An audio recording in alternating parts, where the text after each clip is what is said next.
कहानी मुंबई के करीब एक जगह है उरण। उरण में 20 साल की एक लड़की रहा करती थी और इस लड़की का नाम था यशश्री शिंदे। पढ़ने लिखने में तेज तर्रार, उसने बीकॉम की पढ़ाई की और फिर डेटा एंट्री ऑपरेटर के तौर पर एक प्राइवेट कंपनी में जॉब करने लगी। घर में सब कुछ ठीक चल रहा था, बेटी का करियर भी उज्जवल था, घर वाले भी खुश थे।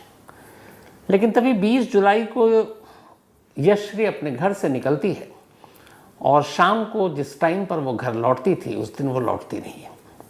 शाम होती, थोड़ी देर तक घर वाले इंतज़ार करते हैं, जवान लड़की है अभी तक लौटी नहीं है। घर माँ बाप को फिक्र होती है, चूँकि वो ऐसा करती भी नहीं थी, या तो लेट होना होता तो फ़ोन कर देती, फिर भी वो इंतज़ार करते हैं, वो लौटती नहीं है। धीरे धीरे शाम रात में तब्दील होती है। अब रात होने लगती है, घर वालों को फिक्र होने लगती है कि अभी तक लौटी नहीं, मोबाइल स्विच ऑफ है। इधर उधर तमाम दोस्तों से, रिश्तेदारों से पूछ लेते हैं, कोई फ़ायदा होता नहीं। और आखिरकार देर रात, मतलब तब 20 से 21 जुलाई की रात आ गई थी। घर वाले नज़दीकी पुलिस स्टेशन में जाकर अपनी बेटी की गुमशुदगी की रिपोर्ट लिखा देते हैं। अब पुलिस वाले भी रिपोर्ट लिखते हैं, मुंबई के करीब का मामला, एक लड़की गायब, उम्र 20 साल, और कहीं उसके साथ कुछ हो ना जाए। तो पुलिस भी मुस्तैदी दिखाती है, आसपास के तमाम पुलिस स्टेशन में भी मैसेज को कन्वे करती है कि कहीं ऐसी कोई गुमशुदा लड़की या उसके बारे में कोई खबर। पुलिस वाले तफ्तीश कर रहे होते हैं, कोई सुराग मिलता नहीं, कोई पता मिलता नहीं है। लेकिन पुलिस वाले कहते हैं फिक्र मत कीजिए, हो सकता है कहीं फंस गई हो, ये सुबह तक लौट आए। उम्र ऐसी है, कई बार दोस्तों के साथ कहीं पार्टी वार्टी में हो। घर वालों ने कहा नहीं, वो कभी पार्टी और इस तरह की चीज़ें करती नहीं है। फिर भी पुलिस वालों ने दिलासा दिया और तफ्तीश में लग गए ईमानदारी से, पर कोई जानकारी नहीं मिली। पूरी रात बीत गई, सुबह हो गई। जब सुबह हो गई तो उसके बाद अगले दिन पुलिस वालों को एक खबर मिलती है, और ख़बर ये कि उसी लड़की के घर से कुछ दूरी पर इसी उरण इलाके में, उरण तालुका एक इलाका है, वहाँ से एक कोई राहगीर गुज़र रहा था और उसने देखा कि एक लड़की की लाश पड़ी हुई है सड़क के किनारे, और वहाँ पर सन्नाटा था। तो जब लड़की की लाश की खबर मिली तो पुलिस फ़ौरन वहाँ पे मौके पर पहुँचती है, और वहाँ पहुँचने के बाद देखती है कि एक लड़की की वाकई लाश पड़ी है। लाश की हालत देखकर पुलिस वालों की भी चीखें निकल जाती हैं। जिस्म पर शायद ही कोई ऐसी जगह बची हो जहाँ ज़ख्म के निशान ना हो, अनगिनत चाकुओं के निशान। इसके अलावा जिस जगह पर यह लाश पड़ी थी वहाँ पर कुछ दूरी पर कूड़ों का ढेर था। तो कई ऐसे निशान तो शायद जानवर अपना निवाला बना चुके थे। तो पुलिस उस आधी अधूरी लाश को उठाती है, पोस्टमार्टम के लिए अस्पताल भेजती है, और फिर लाश पहचानने के लायक तो थी नहीं, कुछ कपड़े अब भी जिस्म से चिपटे हुए थे। पुलिस ने जब पता किया था कि यशश्री गायब हुई थी तो क्या कपड़े पहने थे, वो कपड़े थोड़े से उससे मिल रहे थे। दिल पर पत्थर रखकर पुलिस ने यशश्री के घर वालों को फ़ोन किया और हॉस्पिटल आने के लिए कहा। पुलिस की टीम हॉस्पिटल पहुंचती है उनके माँ बाप को लेकर। जैसे ही माँ बाप उस लाश से चिपटे उस कपड़े के टुकड़ों को देखते हैं, उनकी भी चीखें निकल जाती हैं। ये उन्हीं की बेटी यशश्री की लाश थी, जो 24 घंटे पहले तक बिल्कुल ठीक ठाक अपने ऑफिस गई थी और ज़िंदगी में सब ठीक था। लाश की हालत देखकर मतलब अच्छों का कलेजा फट जाए। 2012 की निर्भया के साथ जो कुछ हुआ था उसके जिस्म पर लगभग कुछ उसी तरीके के जिस्म पर निशान थे। यहाँ तक के कातिल ने प्राइवेट पार्ट्स तक पर हमला किया था और काट डाला था। तो डॉक्टरों ने जब पोस्टमार्टम किया और ज़ख्मों की गिनती बताई तो सुनने वालों को भी कलेजा चाहिए था, तो सुन नहीं पाए लोग। अब इतनी हैवानियत के साथ, इतनी बेदर्दी से यशश्री का कत्ल कौन करेगा? पुलिस इस सवाल का जवाब जानना चाहती थी। इधर खबर मीडिया में आ गई, लोग इसको, जो दिल्ली की निर्भया 2012 की थी उसके साथ तुलना करके स्टोरी उन्होंने छापी। अब ये हुआ कि एक लड़की के साथ ऐसा कैसे, वो भी मुंबई जैसे शहर के बिल्कुल करीब।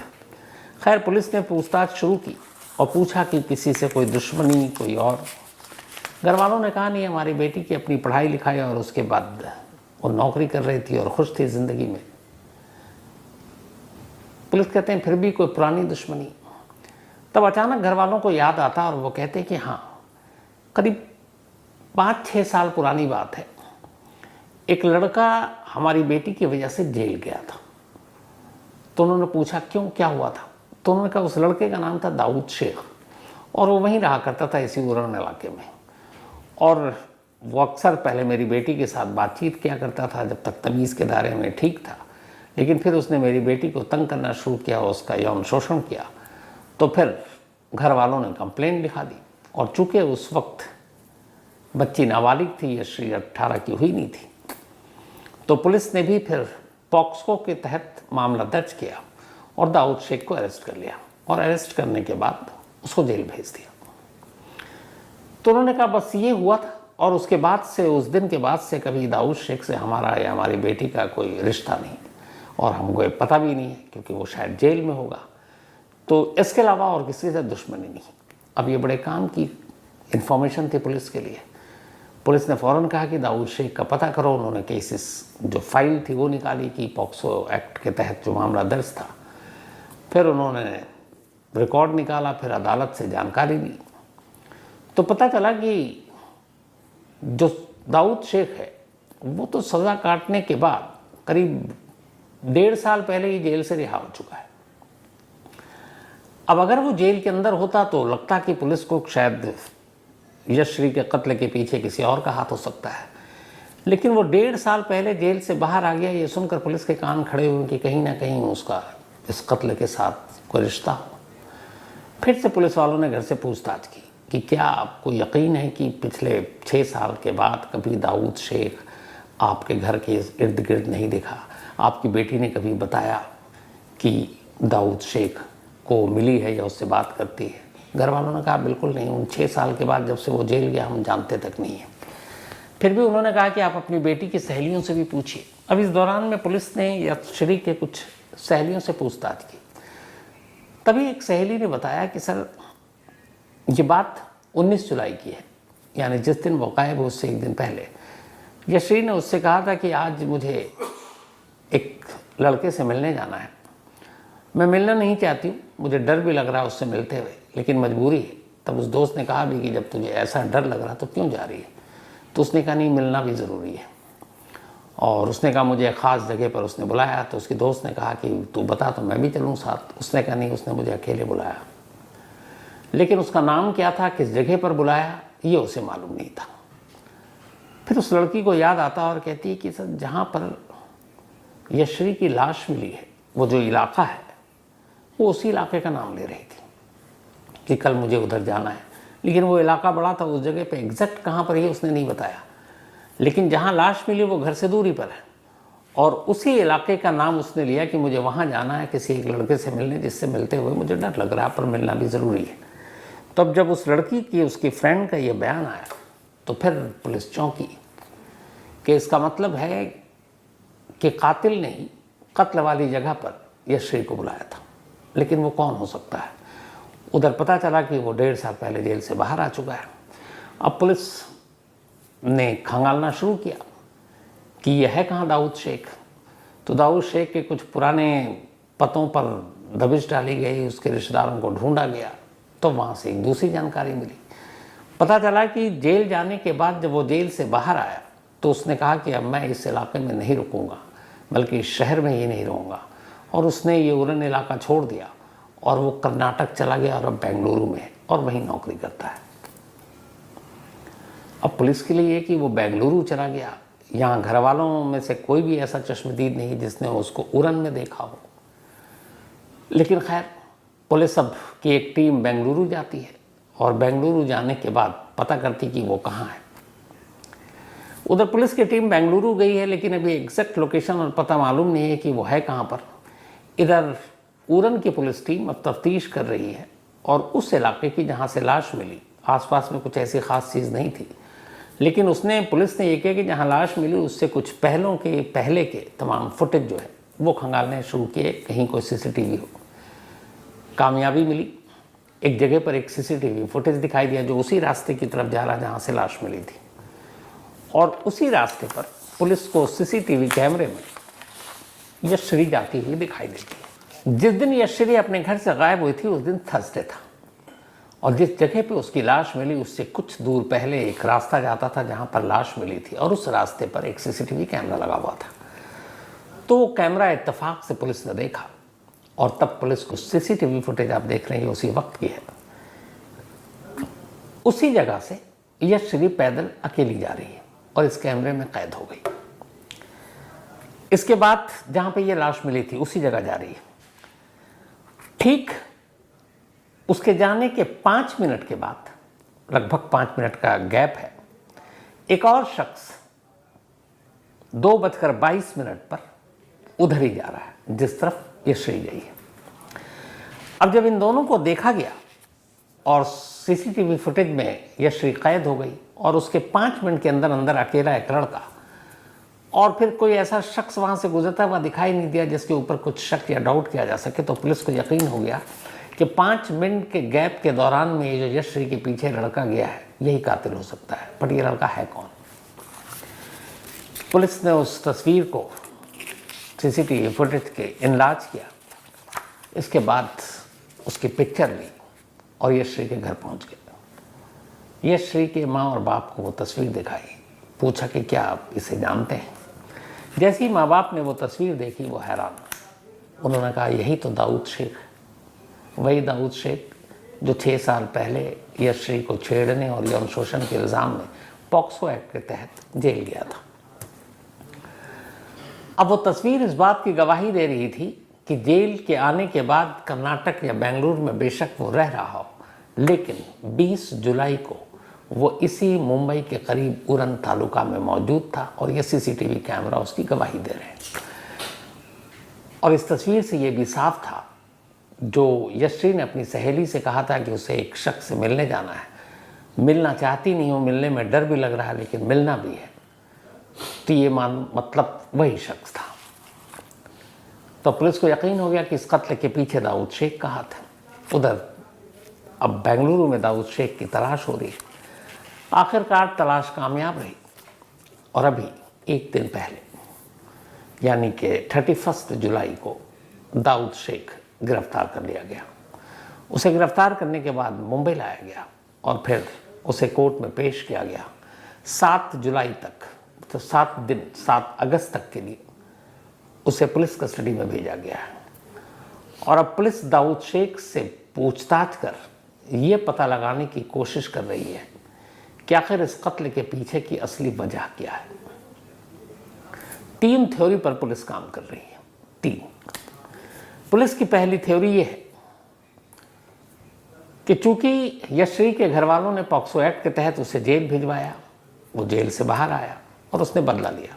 लेकिन यहाँ इस थ्योरी में पुलिस को खुद ही एक सवाल काट रही थी, वो ये कि जेल से पहले तो वो 1.5 साल पहले आ गया था जेल से, तो 1.5 साल बाद उसने बदला क्यों लिया? जेल से बाहर निकलते ही क्यों बदला नहीं लिया?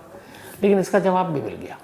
पता चला वो जेल से जब वो बाहर आया था तो एक रोड एक्सीडेंट में घायल हो गया, और घायल होने के बाद वो कई महीने तक बिस्तर पर पड़ा रहा, और पूरी तरह से रिकवर होने के बाद अब वो फिट हुआ था। तो ये घायल होना भी अगर मकसद यही बदला लेना था तो उसके डिले की एक वजह थी। तो पहला बदला, लेकिन इस बदले की थ्योरी को फिर खुद पुलिस काट रही है। दूसरा इसलिए काट रही है कि जब पुलिस ने यशश्री और दाऊद शेख के मोबाइल के कॉल डिटेल रिकॉर्ड CDR को खंगाला और निकाला तो पता चला कि यशश्री ने भी अपने घर वालों से झूठ बोला था। दाऊद शेख से उसकी लगातार फ़ोन पर बातचीत हो रही थी, और ये पिछले कई महीनों से हो रही थी। और जिस दिन 20 जुलाई को वो थी उस दिन भी उससे फ़ोन पर बात हुई, लेकिन उस दिन जो हुई वो इसलिए हुई क्योंकि उसने उसको बुलाया था मिलने के लिए। तो अब बातचीत हो रही थी और दोनों एक दूसरे से बातचीत कर रहे थे, तो फिर उसने कत्ल क्यों किया? यहाँ पे फिर एक सवाल खड़ा हो गया। अब पुलिस ने और तफ्तीश की, यशश्री के मोबाइल के अंदर झांका, तो फिर कुछ चैट सामने आया और कुछ जानकारी मिली, और वो ये कि एक दौर था जब दाऊद शेख और यशश्री दोनों प्यार किया करते थे। फिर कुछ चीज़ें ऐसी हुई कि इल्ज़ाम लगा और वो जेल चला गया। फिर उसके बाद कुछ तस्वीरें ऐसी थी उन दोनों की जो उसने सोशल मीडिया पर डालकर यशश्री को ब्लैकमेल करना शुरू कर दिया दाऊद शेख ने। उसने कहा कि देखो अब मेरी शादी वादी होनी है, तुम ये सारी तस्वीरें डिलीट कर दो। उसके पास कुछ तस्वीरें थी, वो डिलीट नहीं कर रहा था। तो एक थ्योरी ये थी कि उस दिन 20 जुलाई को उसने उस तस्वीर के नाम पर कि चलो मैं डिलीट कर दूंगा, एक बार तुम मुझसे मिल लो, और वो मिलने के लिए आया था। और फिर वहीं पे कुछ ऐसी बात हुई जो उसने उसका कत्ल कर दिया। एक तीसरी थ्योरी भी सामने आ रही है। एक नया कैरेक्टर, उसका नाम है मोहसिन। अब वो कैरेक्टर का नाम भी सामने आ रहा है, और वो ये है कि पिछले कुछ वक्त से मोहसिन और यशश्री की दोस्ती थी। हालांकि इस दोस्ती को लेकर मतलब ये कि प्यार ही था, ये ज़रूरी नहीं था। दोस्ती नॉर्मल भी हो सकती है। लेकिन कहीं ना कहीं दाऊद शेख को ये बात पता चल गई और वो जेलस हो गया, और उसे लगा कि मतलब लव ट्रायंगल वाली एंगल को उसने ढूंढना शुरू कर दिया, और इसीलिए उसने फिर ब्लैकमेल करना शुरू किया, और फिर उस तस्वीर को देने के बहाने उसे उस जगह पर बुलाता है और वो मार डालता है। ये 3 थ्योरी थी।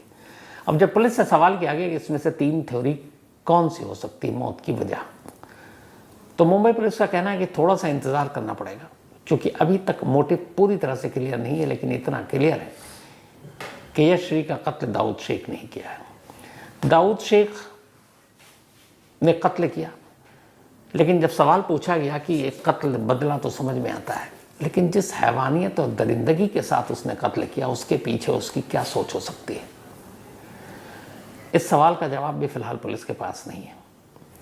मुंबई पुलिस का यही कहना है कि आज ही पुलिस कस्टडी मिली है, थोड़ा हमें उससे पूछताछ करने दीजिए, और एक बार सारी पूछताछ हो जाए तो फिर सारे सवालों के जवाब मिल जाएंगे। लेकिन फिर ये वो इंसिडेंट है जो वाकई झकझोर कर रख देती है कि एक इंसान कैसे कोई किसी के साथ प्यार करने का दावा कर सकता है, और फिर उसी के साथ जो हैवानियत और दरिंदगी दिखाता है, वो प्यार कहाँ से हो सकता है? यशश्री एक 20 साल की होनहार लड़की थी। शायद उसने अपने माँ बाप को भी बहुत सारे सपने दिखाए थे कि अब मैं ये करूँगी और आगे बढ़ के और तरक्की करूँगी, फिर आप सबका ख्याल रखूँगी। लेकिन अब उस घर में एक मातम छाया हुआ है। मुंबई पुलिस से यही उम्मीद है कि अब इस केस के पीछे के जो असली मोटिव है, वो मोटिव को सामने लाए, और अगर इस कत्ल में उसका कोई साथी भी शामिल है दाऊद शेख का, तो वो भी सामने आए। हालांकि पुलिस ने जिस तरीके से आज बल्कि कल मीडिया से बात की और कहा कि हम इसके हर पहलू को खंगालेंगे, और जो भी इसमें गुनहगार और है उसे छोड़ेंगे नहीं। पुलिस को अभी इस केस में वो जो चाकू इस्तेमाल किया गया था कत्ल के लिए, वो बरामद करना है। पुलिस को इस केस में मोटिव ढूंढना है। पुलिस को इस केस में अगर दाऊद शेख का कोई और साथी है वो ढूंढना है, और साथ ही वो जो तीसरे कैरेक्टर मोहसिन की बात आ रही है, पुलिस की एक टीम उससे भी पूछताछ करेगी। तो 7 अगस्त तक का टाइम है। 7 अगस्त तक इन सारे सवालों के जवाब मिल जाने चाहिए, और जैसे ही इन सवालों के जवाब मिलेंगे मैं आप तक ज़रूर पहुंचाऊंगा, और इसकी पूरी अपडेट जो ख़ास तौर पर जिस मोटिव को लेकर हर एक की नज़र है कि आखिर ऐसा क्या मकसद हो सकता है, वो भी आपको बताऊंगा। तो कहानी में आज इतना ही, लेकिन ख़त्म